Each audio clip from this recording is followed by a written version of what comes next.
The fluorescent lights of the Sterling & Associates accounting firm hummed with a low, agonizing frequency that most employees eventually tuned out. But for Arthur Penhaligon, that hum was the rhythm of his camouflage.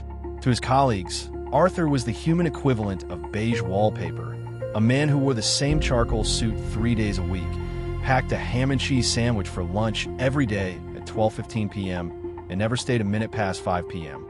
He was the man who remembered everyone's birthday, but never invited anyone to his own. He was the invisible cog in the corporate machine, a ghost in a cubicle. But as the clock struck 5 and Arthur meticulously cleared his desk, a different man began to breathe beneath the starched collar. As he walked to his car in the damp evening air, the suburban silence felt heavy with the weight of the secret he carried. A secret that began 5 years ago with a woman named Clara, the woman who had promised to love him until death, unaware that she would be the one to define that boundary far sooner than expected.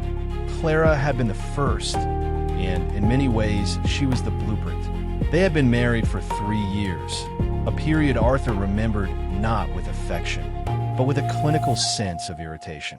She had been too loud, too perceptive, constantly poking at the edges of his carefully constructed emotional vacuum. One rainy Tuesday, she had found a box, a collection of disturbing sketches and stolen trinkets from women he had watched in the park. The confrontation had been brief, but explosive. In that moment, the simmering darkness that Arthur had suppressed since childhood boiled over. When he grabbed her throat, he was surprised by how fragile the human neck truly felt, like a bundle of dry twigs wrapped in silk.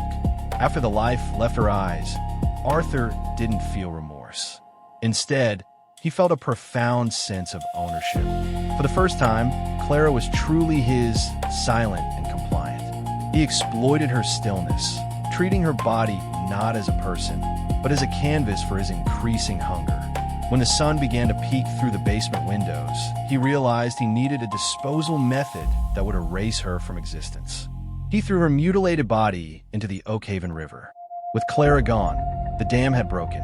Arthur realized that the 9 to 5 was merely a mask for the 5 to 9, the hours where he truly lived.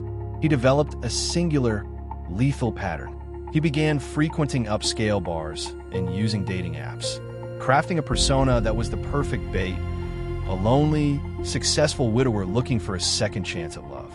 He targeted women who were new to the city, women with thin social circles, and a craving for connection. He would take them on 3 dates. The first was always in a public park, the second at a quiet bistro, and the third was always dinner at mine. By the time they reached his front porch, they were already dead in his mind. Their bodies were simply on loan to the world for a few more hours. The house, a Victorian structure on the edge of the woods, was a masterpiece of deception. The upstairs was a shrine to his late wife, filled with photographs and soft lighting. The downstairs, however, was a labyrinth of soundproofed walls and industrial-grade cleaning supplies. The ritual was always the same. He would cook a meticulous meal, usually something classic like beef Wellington, and pour expensive wine laced with a sedative that wouldn't kill, but would ensure total paralysis. He enjoyed the moment the realization hit them, the way their eyelids grew heavy, the way their words slurred into a panicked gibberish. He would catch them as they fell from their chairs, whispering platitudes about eternal rest as he carried them to the basement. There, the accountant became a butcher. He exploited their helplessness with a cold, methodical cruelty, viewing their suffering as a form of art that only he was permitted to witness. When he was finished with them, he would use a heavy-duty nylon rope and a series of cinder blocks. He learned that if you punctured the lungs and weighted the torso just right, the river would keep them for months before the gases of decomposition forced them to the surface. For 4 years, the River Reaper, as the local townspeople called the unknown killer, recorded 13 victims and terrorized the city. Body after body washed up on the muddy banks of the Oakhaven River, always women in their late 20s, always showing signs of horrific abuse and the same signature knot marks. Detective Elias Thorne was the man tasked with catching a ghost. Thorne was the opposite of Arthur. Rumpled, caffeinated, and driven by a searing sense of justice that kept him awake at night, staring at a corkboard filled with the faces of the lost. He knew the killer was a man of routine. He knew the killer was someone who fit in. But Arthur was too good. He never left DNA. He never used the victim's credit cards. He never kept trophies in a way that could be found. He burned their clothes in a furnace he installed specifically for that purpose. He was a man who lived by the ledger, and he made sure his crimes always balanced out to zero. The cracks only began to show when Arthur's predatory instinct clashed with his meticulous nature. His 14th victim, a young law student named Maya, had a father who was a retired forensic investigator. When Maya didn't return from her date with the accountant, her father didn't wait for the police. He accessed her cloud storage and found a blurred photo she had taken of Arthur's house, captioned, "Dinner at the mystery man's place."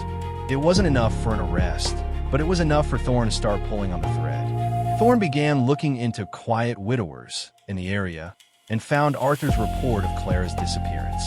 The dates didn't just align, they sang a chorus of suspicion. Thorne noticed that every time a body appeared in the river, Arthur Penhaligon had taken a personal day from Sterling and Associates the day before.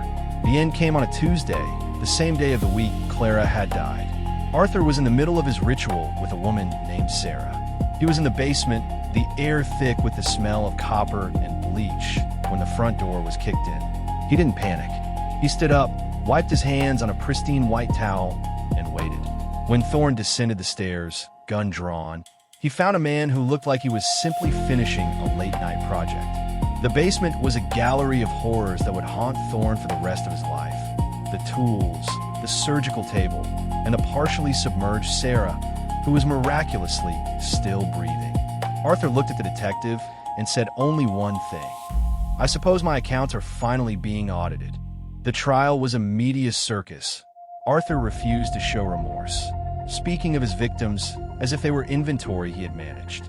He was sentenced to life without the possibility of parole, but for the families of the women in the river, the closure was bittersweet.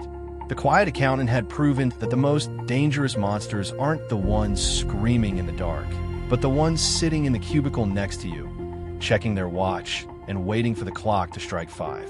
Even now, in a maximum security cell, Arthur keeps a ledger. He doesn't write names anymore, but he stares at the blank pages, his fingers twitching with the memory of the river's cold embrace and the silence of the women he left within it. This is Static Solved. Like and subscribe to help the channel out. Thank you for listening. See you next time.